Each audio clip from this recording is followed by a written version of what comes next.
Hello, beautiful people, and welcome to Drawing Down the Stars. I'm Snappy. Thank you for joining me today for our continuation of our live reading of Apuleius's The Golden Ass. This has been so much fun. I've really enjoyed sharing this with you all, and I can't wait to see what happens next. But first, let's do a bit of a recap so we can recognize where we are. So, in our last episode, in our last book, we were finishing the story of Cupid and Psyche.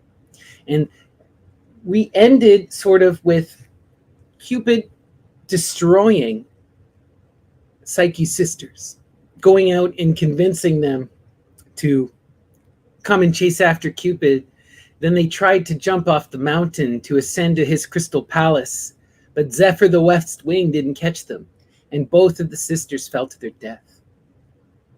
So after this, Cupid then decides to go back to Aphrodite's palace, and he's locked away in prison, partially because he's being punished by his mother, partially because he needs to heal from the wound he received. He had hot oil poured on him by accident from a magic lamp by Psyche when she revealed Cupid's true form to her.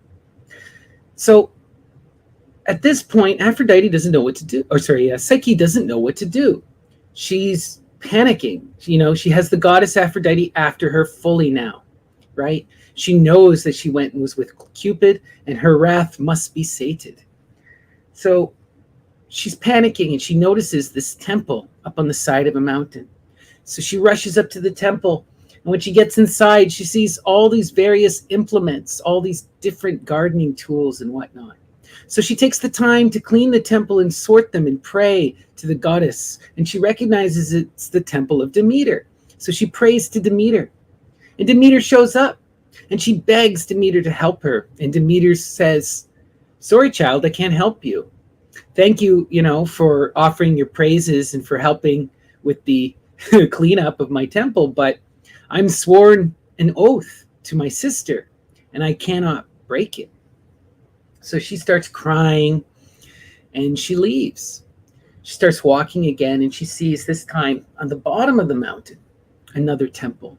So she rushes to this temple, and she recognizes it as a temple to the goddess Hera. So she prays again and again for Hera to show up and help her. And Hera reveals herself. And Hera says pretty much the same thing. "I've sworn oaths to Aphrodite. I should really turn you over. Be lucky that I'm not." So now Psyche doesn't know what to do. She's at a loss. There's nowhere she can hide. The goddess is on her trail. She's panicking. So she decides that she must surrender and face Aphrodite and meet the consequences. So she travels to Aphrodite's palace. She's taken under the waters. And when she meets Aphrodite, Aphrodite first attacks her, has her Erinyes punish her, and exposes her to all kinds of horribleness. Then finally, she starts giving Psyche various tasks that she must overcome if she ever wishes to be free and get away from the wrath of Aphrodite. The first task she gives her, she takes all these various seeds and grains and vegetables, and she piles them all up in this almost near infinitely tall, massive pile. She says, "Sort these into their individual types." Psyche is panicking. She has no idea how she could ever manage to do this. But a miracle happens. The ants show up, and they take pity on Psyche, and they agree to help her, and they sort all of the various seeds for her into various piles. So Aphrodite sees this and agrees that she won, but doesn't believe that she did it fair, and says, "I'm going to have to send you on another trial. The second trial, I want you to go and track down these magic sheep, these bright glowing sheep with golden wool. And you'll find them on the side of this magical river." So she goes down to the river, and she sees the sheep, but she has no idea how she can go and get the fleece. And she's crying and panicking, thinking about how she can get the fleece, when all of a sudden a voice appears from the reeds, And it's a nymph. It's the spirit of the reed itself. And the reed tells her, if you wait until the sun is at its lower point in the afternoon, then they won't reflect the sun at you and burn you up. And if you are cautious, you can go in between the trees and you can collect the wool that has gathered in the trees and the bushes and been brushed off the sheep. So that's what Psyche does. She travels down and she collects all of this wool at the right time when the sheep can't harm her. So again, she returns to Aphrodite, and Aphrodite freaks. She accepts that she completed the task, but also doesn't know how she could do it and doesn't believe it. So she decides to send her on another impossible task. And this time, she gives her a bottle. It says, I want you to collect pure beauty from the goddess Persephone, the empress of the underworld, the Corgi herself. So now she's freaking out. She has no idea how she could possibly do this. How is she ever going to be able to get into the underworld, let alone get into this passage, right? So she finds the entrance to the underworld, and it's guarded by these massive snakes, and it's this cave thing. And the eagles help her get in and go down. And she travels through the underworld, and she makes her way, and she's confronted by this spirit who tells her what she needs to do in order to overcome the underworld. And basically tells her that first she's going to need to, well, what is it here?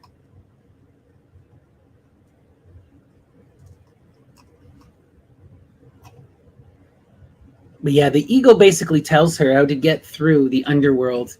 Tells her that she needs 2 coins and to place them in her mouth to give Chiron. Tells her to, when she enters the palace of Persephone, not to accept any of the food, but to sit on the floor and to eat bread, not to join her at the table and eat any of the food there. And she does this, she receives the beauty, and then she walks back out of the underworld. She gives the coins to Chiron. She makes it out. But they also warn her not to look at the jar. But she can't. She can't not look at the jar. Curiosity overcomes her, and she goes, is this that magic power of beauty? Is this the power of Aphrodite? I have to experience this. So she opens the jar, but it doesn't include beauty. Instead, it includes the spirit of the god Hypnos, sleep itself, and she's sent into a deep, deep, deep slumber.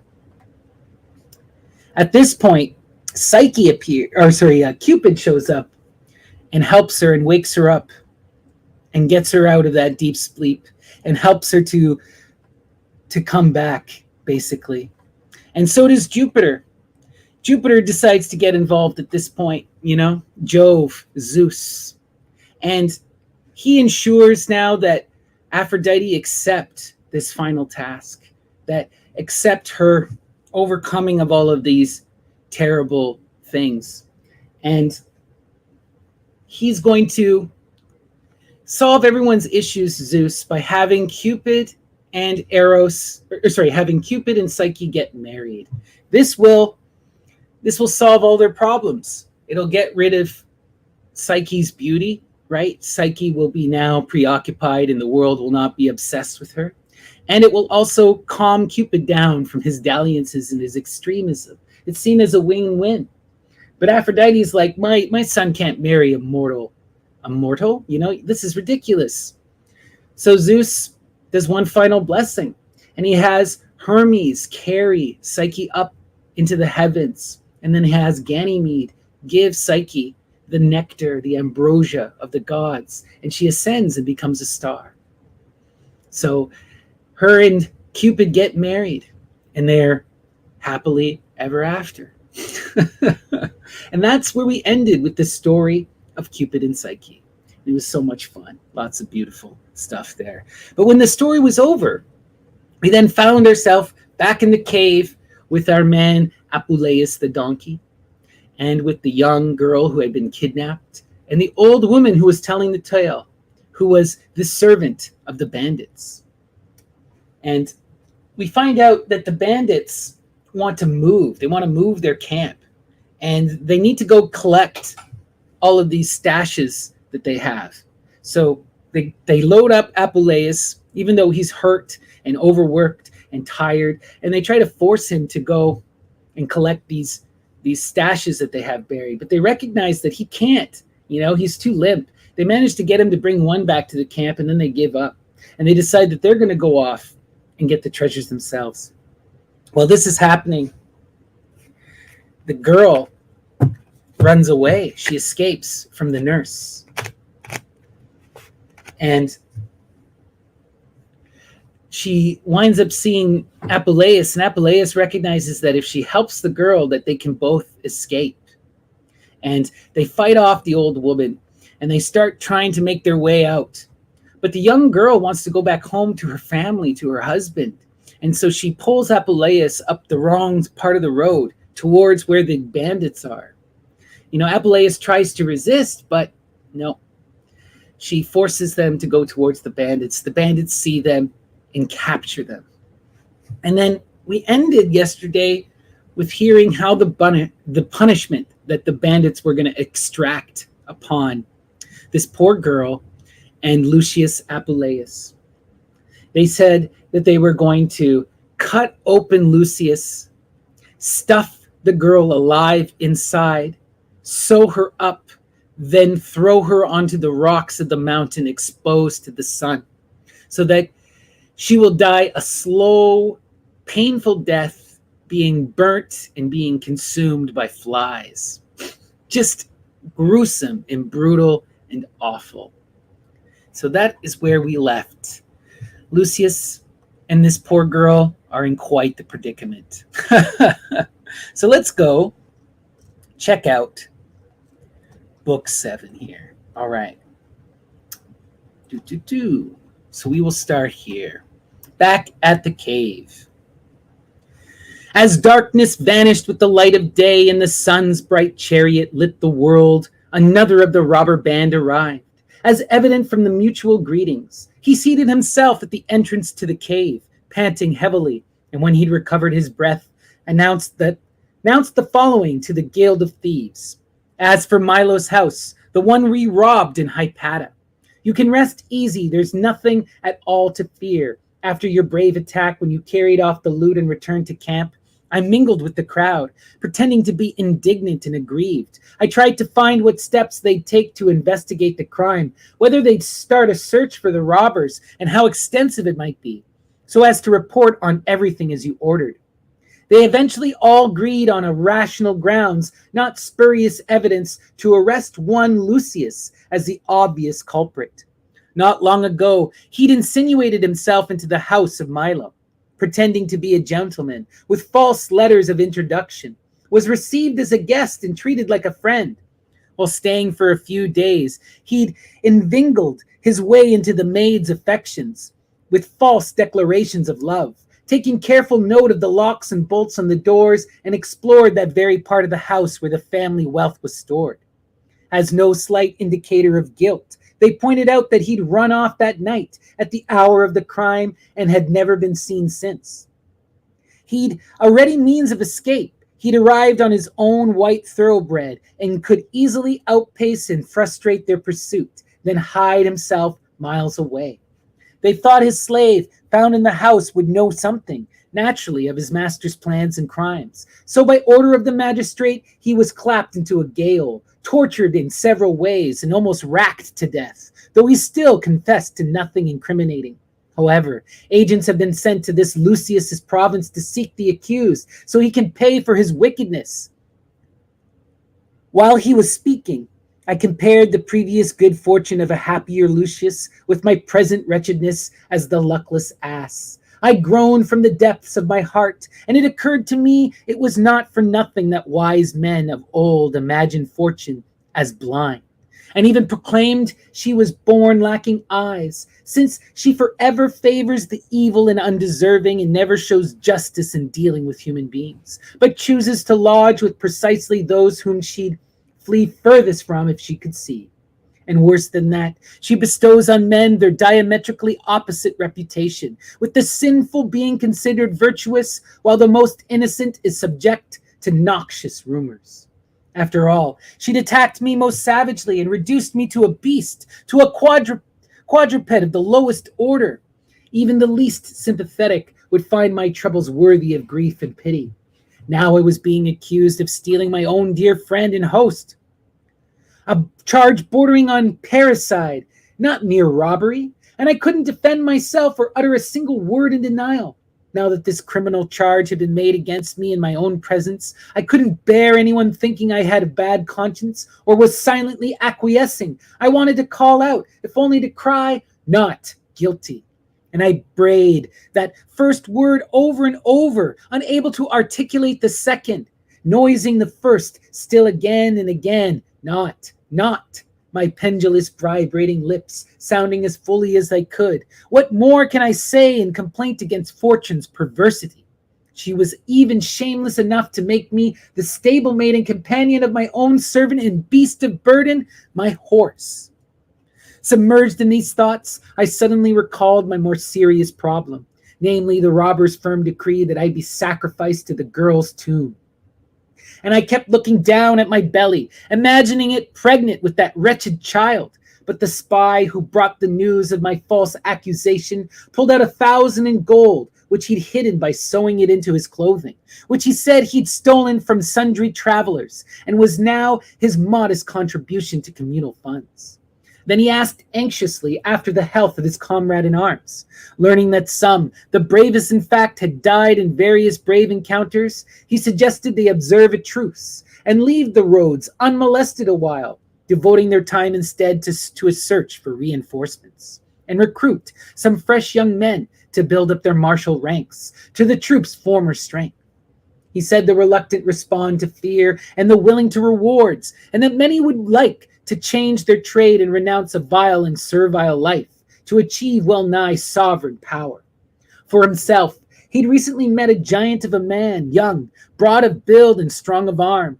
He'd encouraged him and persuaded him to turn his strength, unemployed in idleness, to a useful task and gain some profit from his fine physique while he possessed it. And instead of stretching a hand out to beg for pennies, exercise it instead, scooping up gold. 7.5. The New Recruit. The robbers, one and all, agreed to his suggestion to recruit this young man, who seemed already willing, and track down others to fill their ranks. Their comrade left but soon returned, as promised, with the brawny beggar, head and shoulders taller than everyone there, of gigantic stature. He towered over them all, though his cheeks were only just showing a trace of beard. He was only half covered by a patchwork of rags, ill-fitting and badly sewn, through which a muscular chest and stomach gleamed. He spoke on entrance. "Hail, brave followers of Mars, and now, my faithful fellow soldiers, willingly receive a willing recruit, one of heroic vigor, who accepts wounds to his flesh more eagerly even than gold to his hand, one superior to death itself that other men fear. Don't judge my value from these rags. I'm no destitute or outlaw. I commanded a strong and powerful troop that wasted all Macedonia.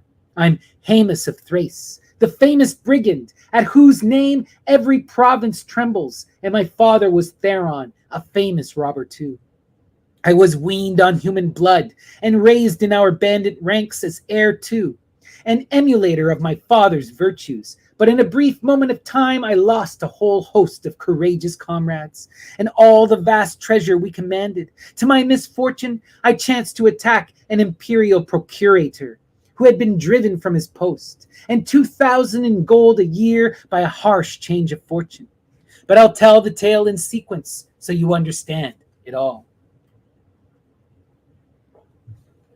There was once a man distinguished and famous for his countless service at Caesar's court, whom the emperor himself held in great regard.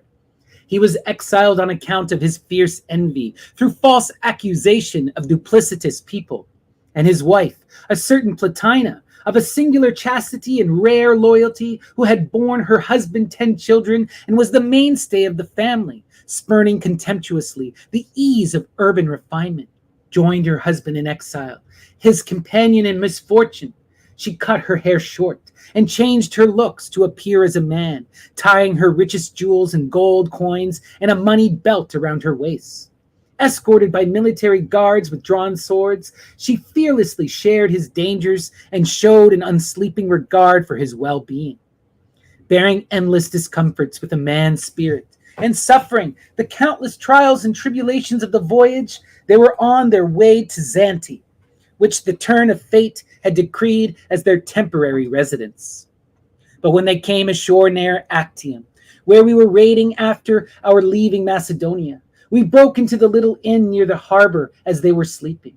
We made off with everything in the darkness, but nearly ran into serious trouble before we could flee. When she heard us at the door, his wife ran from their room and roused the whole place with endless cries, summoning the soldiers and servants by name, shouting loud enough to raise the whole neighborhood. We only got away scot-free because they were all so terrified they stayed hidden.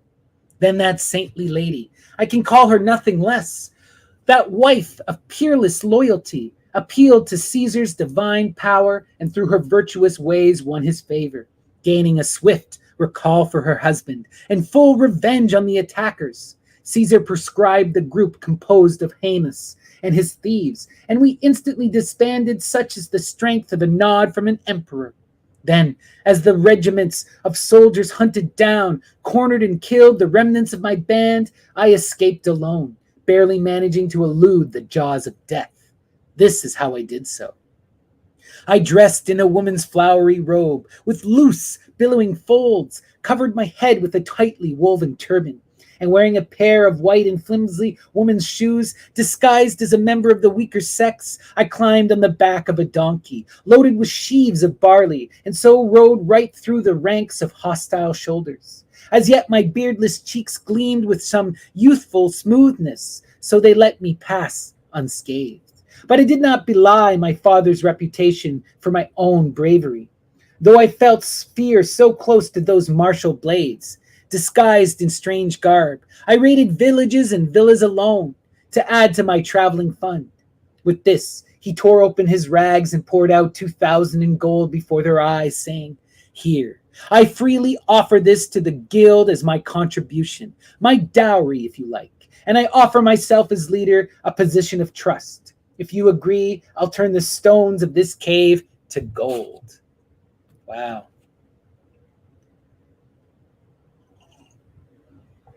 Escape from the robbers. Without hesitation or delay, the thieves all voted to appoint him their general, and procured an elegant robe for him to wear once he doffed his now moneyless coat of rags. So transformed, he embraced them one by one, took his seat at the head of the table, and his inauguration was celebrated with a meal and a drinking bout. As they talked, he learned of the girl's attempt at flight, my conveying her, and the monstrous punishment proposed for the two of us. He asked where she was, and when he'd seen her, all loaded down with chains, he returned wrinkling his nostrils in disapproval. "I'm certainly not rash or foolish enough to wish to disagree with your ruling, but I'd suffer from all the effects of a bad conscience if I hid my considered views. Trust me, I'm concerned for your interests above all, and if you don't like my suggestion, you can always revert to your plan. I consider that thieves, at least those who think straight, should put nothing ahead of their profit, not even revenge, which often rebounds on the avenger. So if you kill the girl by sewing her up in the ass's belly, you achieve nothing but satisfying your resentment at zero gain. I say instead, take her off to some city and sell her there. A girl of her tender age and background should fetch no inconsiderable price. I have some old friends who could pimp her, and one of them, I'm sure, will take her for a pile of gold. She'll end up in a brothel. There'll be no escaping or running away again. And then as a slave in a whorehouse, she'll be yielding you your revenge. I lay this advantageous proposal before you in all sincerity, but yours is the decision. She belongs to you." So as advocate for increasing the thieves' treasure, he fought our cause as the illustrious savior of the girl and ass. The others spent a long time deliberating, and my heart was in torment, or rather my wretched spirits, over their lengthy meeting. But at last they agreed to their leader's proposal and freed the girl from her chains. The moment she saw the young man and heard the words brothel and pimp pass his lips, she seemed eager, even smiled cheerfully, which led me naturally to take a gloomy view of her whole sex. Here was a girl who'd feigned love for her suitor, and a wish for true marriage suddenly exhibiting delight at the mention of a vile and sordid whorehouse. Indeed, at that moment, the character and morals of all women in the world hung on the judgment of an ass. And I judge this ass. Apuleius, you suck. You haven't even heard her position. Wow. Anyway. Now the leader spoke again. Well, now we're going to sell this girl. And since we're going to recruit new associates, why not make an offering to Mars the comrade, though we have no animal fit for sacrifice, and not even enough wine for a proper drinking bout. Grant me 10 of you then, and that should be sufficient to raid the nearest village and furnish a Salian banquet for us all. Then he departed, while the rest set about building a large fire and piled up an altar of green turf to the god Mars. Later the leader and his men returned, driving a flock of sheep and goats, and carrying skins of wine. They picked out a large, shaggy old he-goat and sacrificed it to Mars, the companion and comrade. Instantly, the preparations for a luxurious banquet began. You'll find me at the head of your pleasures, not just your expeditions and raids, he said. And tackling the tasks with exceptional skill, their host attended with vigor to all their needs. He swept the cave and set the table, cooked and sliced the meat and served it promptly, and filled every cup to the brim time and time again. In between, on the pretext of fetching what was needed, he constantly visited the girl. He would merrily offer her tidbits he'd stolen in the sly, and sips from a cup he had tasted, while she would readily accept, and when he wished to kiss her, shared his passion with eager open lips, all of which quite shocked me. What, I explained to myself, have you forgotten your marriage, and he who shares your love, young lady? How can you prefer this blood-stained stranger to your new spouse, whoever he may be, to whom your parents wed you? Does your conscience not prick you? Do you delight in trampling over affections? And playing the harlot among swords and spears? What if the rest find out somehow? We'll be back to you and the ass and my extinction again. You really are toying with someone else's hide. I'm pretty sure this is her husband, this mysterious stranger. We'll see. Lucius, you're dumb. It was while I was rambling on to myself in extreme indignation that I made a discovery. It was due to remarks of theirs which, though capable of interpretation, were not unintelligible to a perceptive ass. He'd raised his voice a little in the course of their conversation, thinking no more of my presence than if I were truly dead, saying, "Courage, dearest Charity. Your enemies will soon be your prisoners." He was not Hamus the robber, but it was Telpolemus, her husband. Oh, wow. That's amazing. What's also amazing about this is we finally got this mysterious woman's name. Her name is Charity.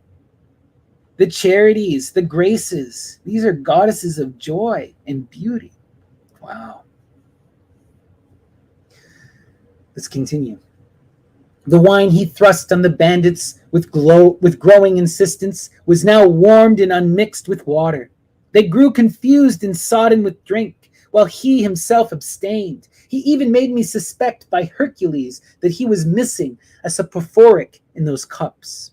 Soon every single one of them was soaked in wine, and the whole lot slumbering as if they were dead.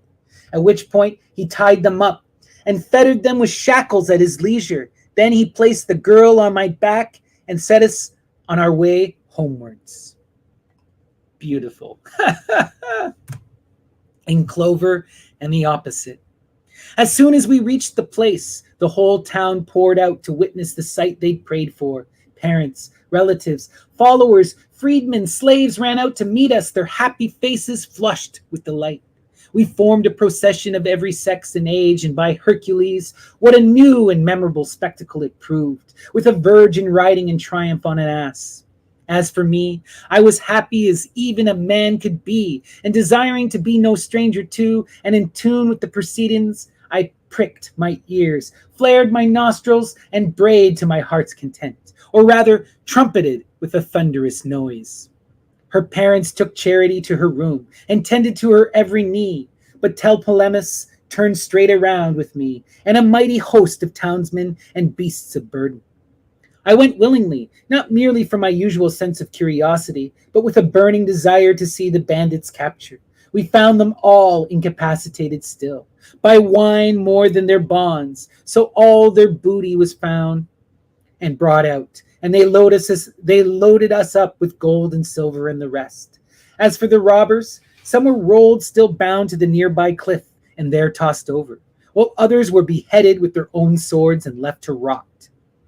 Wow. We joyfully returned to town, exulting at our fine vengeance. The loot was handed to the public treasury, and Tlepolemus reunited with the girl he'd rescued. From that moment, Lady Charity, who called me her savior, took the greatest care of me. On the day of her nuptial feast, she had my manger filled to the top with barley, with enough hay to stuff a Bactrian camel. But how utterly, with what dreadful curses I condemned that wretched Fotis for turning me into an ass and not a dog, when I saw those creatures gorged and swollen from all the stolen scraps and remains of the magnificent feast. You got turned into a donkey. You put yourself in this. Fotis didn't even want to rub that lotion on you. After their long-delayed wedding night and her initiation into the ways of Venus, the new bride told her husband and parents how grateful she was to me, not ceasing till they'd promised to grant me the highest honors. So they called a council of their wisest friends to choose the most suitable reward. One suggested I be pastured beside the house, with nothing to do but feed on the finest barley, beans, and vetch. But another, who voted for my liberty, won the debate. He advised letting me loose among the herds of horses to run freely over the fields and beget a host of noble mules, from the brood mares for their owners. So they summoned the head of their stud farm, and after fine words of recommendation, I was led away, assigned to him about to relinquish some burdensome loads forever. I felt joyous and light-hearted as I trotted ahead. I'd won my freedom, and surely when summer came to the grassy meadows, I'd win some roses too. And another thought, if as an ass I'd gained such gratitude and earned such honor, I'd surely be honored even more, with even more generous favors, once I'd recovered my human form. But when the herdsmen arrived at the farm, far from the city, there were no welcome delights for me, not even liberty. His wife, an avaricious, evil-minded woman, harnessed me in a trice to a mill, to grind corn for herself and her family, and profit from my sweat. And she whipped me time and again with a leafy branch, not content just to wear me out over her own grain, she hired me out to the mill of her neighbors. And in my wretchedness, she even took the barley owed to me for my labors, and crushed and ground it in the same mill as I circled round and round, then sold it to farms nearby. As for me, attached all day to that tiresome machine, she waited till dusk, then give me bran, all caked and dirty and full of grit. Whoa, hard times. Utterly broken as I was by such suffering, cruel fortune, designed new torments for me, no doubt, so I could, as they say, revel to the very utmost in the glory of brave deeds, won at home and abroad. This notable herdsman, obeying at last his master's orders, finally allowed me to share the fields with his herd of horses. Now I was an ass at liberty again, joyful and frolicking as I frisked about with delicate steps, choosing the fittest mares to be my concubines. But even this happy expectation ended in deadly ruin. There were some fearful stallions there, long fed on grass and well fattened for the use as stud. Frightening at best, and stronger indeed than any ass, they were alarmed at my presence and ready to halt any sinful adultery. So they broke the laws of hospitable Job and attacked their rival with furious hatred. One with a huge chest, reared to the heavens, head held high, brow aloft, and battered me with his front hooves. Another showed me his hefty rump, all meat and muscle, and kicked out with his hind legs. A third menaced me with a wicked neigh, ears laid back, bearing teeth bright as axe blades, and bit my hide all over. It was as if I'd read in the tale of Diomedes, king of Thrace, who fled his unfortunate guests to save his horses to rip apart and devour.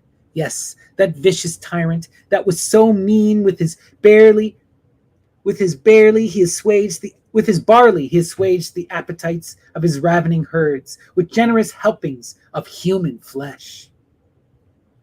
Now I'd suffered similar torment to those stallions and relentless attacks. I longed to go back to that circling millstone of mine, but fortune, not yet satisfied with my torture, invented a different, fresh plague for me.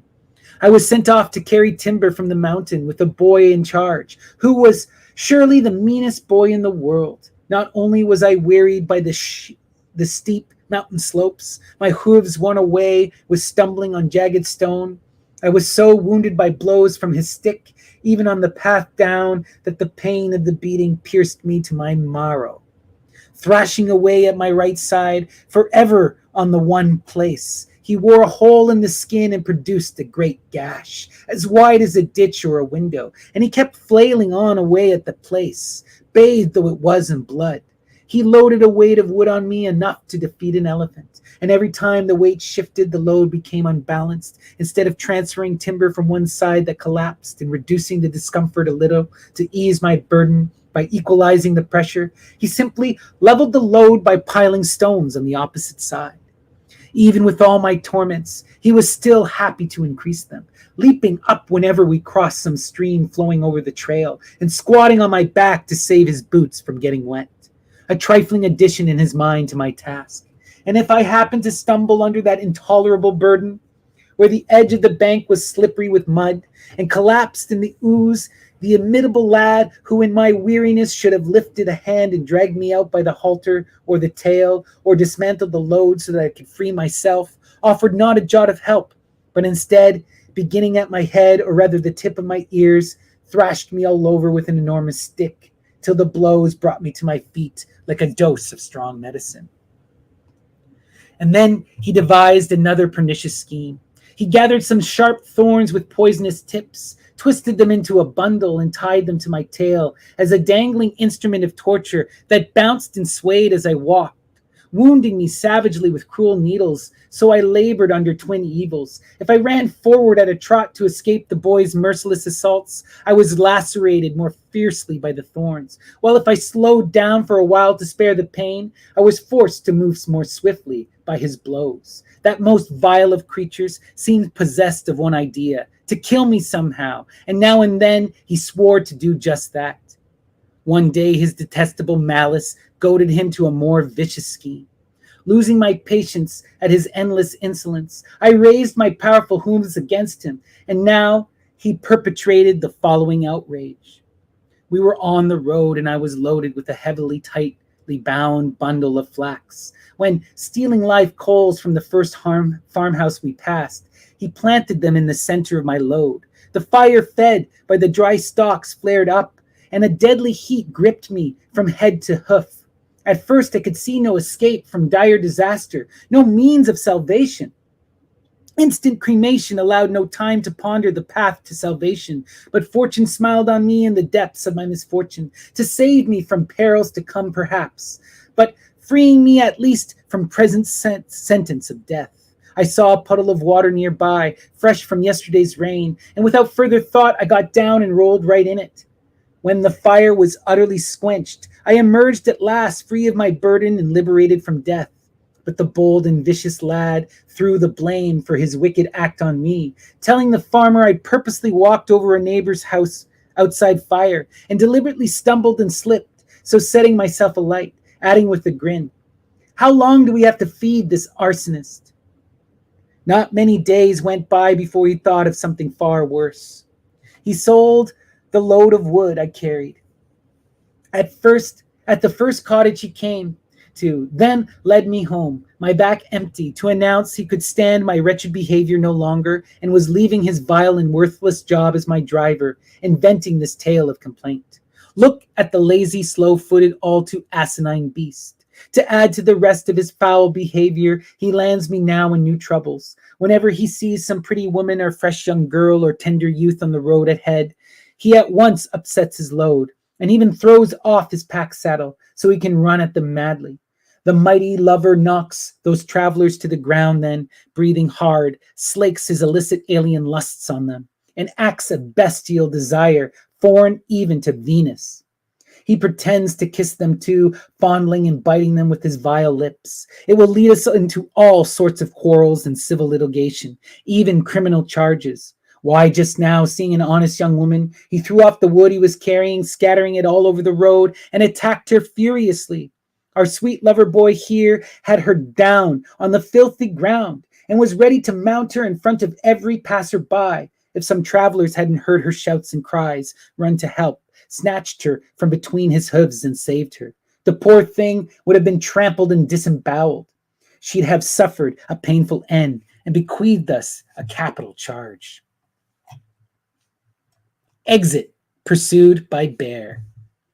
With lies like these, mingled with other remarks, guaranteed to weigh heavily against my humble silence, he roused the farmer's men to murderous anger. Why don't we make a sacrifice of this blatant adulterer, said one, as a fitting punishment for those monstrous acts of his. Slaughter him now, my lad, he added. Throw his guts to the dogs, but keep the rest of the meat for our meal. We can stiffen the hide by rubbing ashes on it, take it back to the master and say it was killed by a wolf. In a moment, my vile accuser now turned executioner of the farmhand's sentence. Joyful at my trouble and remembering that kick and a sadly ineffective one, it was by Hercules swiftly whetted his long knife on a stone.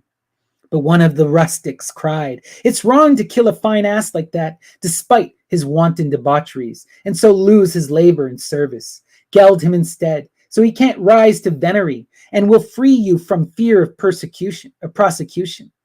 Besides, it will make him fatter and heavier, something I've seen happen not just with lazy asses, but horses driven savage by such extreme urges, they too turned wild and mad.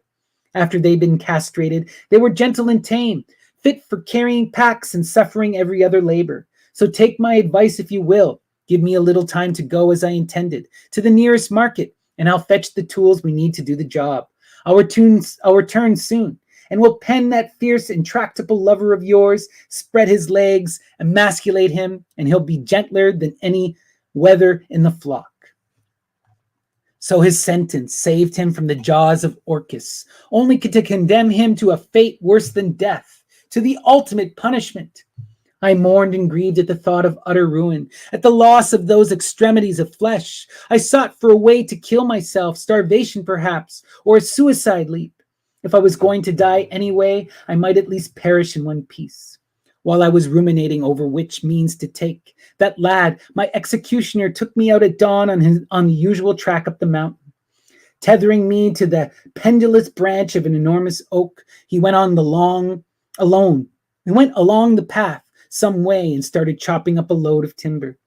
Suddenly, a huge and deadly she-bear raised her head from her den nearby. I was terrified at the sight of that fearful apparition. I reared on my hind legs, stretched out my neck, raising my whole body high in the air, broke the rope that held me, and beat a swift retreat. Throwing not only my hooves, but all the rest of me into that headlong charge, I raced rapidly downhill and flung out into the open fields below, running as hard as I could from that monstrous bear, and worse than the bear, that boy.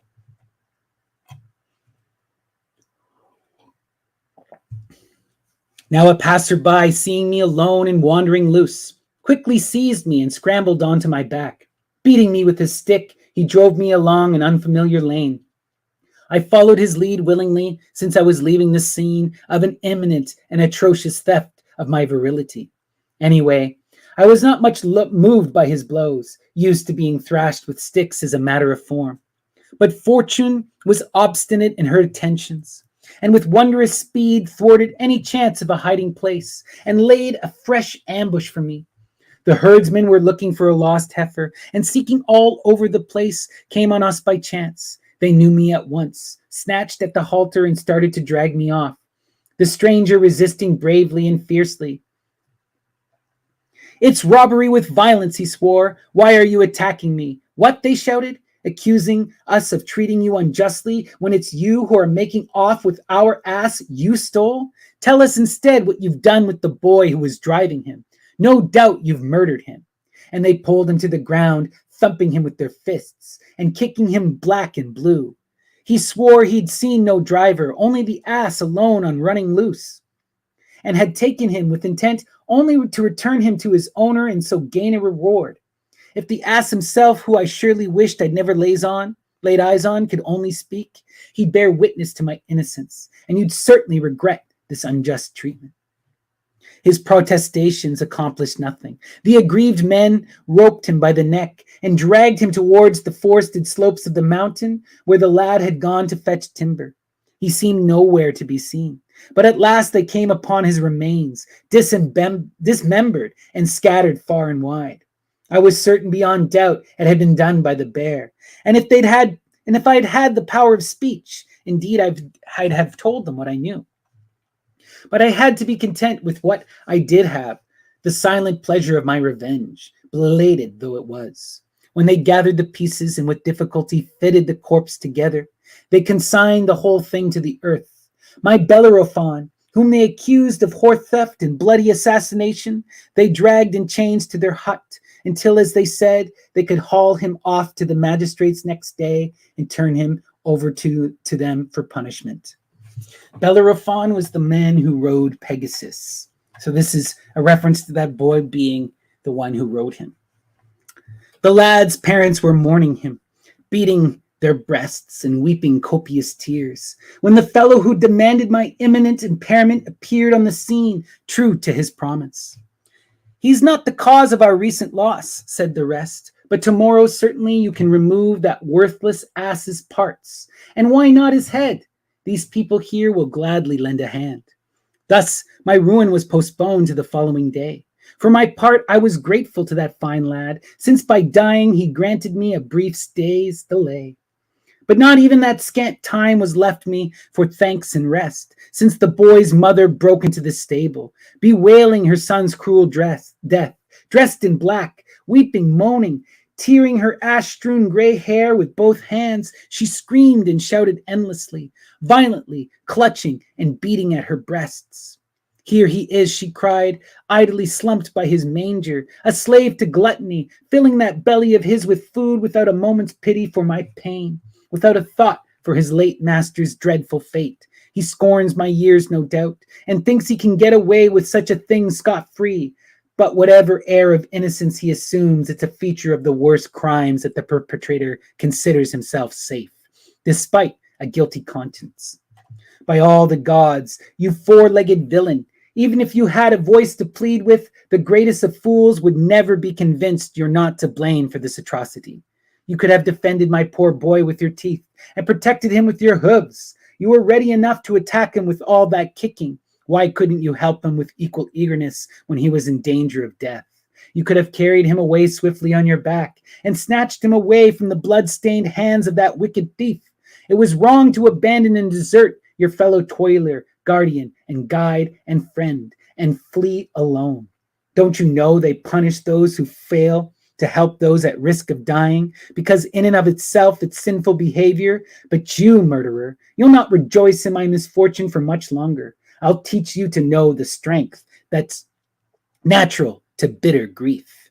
With that, she untied the belt under her robe, fastened each of my feet separately, and pulled them together as tightly as she could, clearly to stop me from fighting back. She took up the pole, used to bar the stable doors, and beat me ceaselessly, until, in fact, exhausted, her strength gave out, and the weapon sank under its own weight. Falling from her hands, then complaining that her arms were too quickly tired, she ran to the hearth and chose a red-hot brand with which she shoved between my haunches, forcing me to employ my sole remaining means of defense, a stream of foul liquid excrement that I squirted all over her eyes and face. At last I drove the pernicious wretch away, blind and stinking. Of my meleager of an ass would have died of crazy Althea's brand. Meleager is a famous poet, and Althea is a queen. Wow. Let's look up Althea because I don't remember exactly her story. Who is Althea? All right. So let's see. Althea was the queen of Chalcedon. Althea was the daughter of King Thestius and Eurythmius and was sister to Leda. Okay. Althea is especially remembered in an ancient story about the fate of her son, Meleager. They became the cause of each other's deaths. When Meleager was born, the Morai, the Fates, predicted he would only live until a brand, burning in the family hearth, was consumed by fire. Oh, wow. So that's the connection with him being branded, Apuleius. Oh, that's fun. Wow. Interesting. So we now come to Book 8, The Tale of Thrasyllus and Charity. This is going to be fun. Exciting. All right. Well, that was a lot of fun. I hope you guys all enjoyed it. Book 8 was a little brutal. You know, I kind of feel a bit bad for Apuleius after all this constant torture. Just wild. And yeah, he did say some stupid stuff about women, though. My God. All right. Thank you, everyone. Peace and love.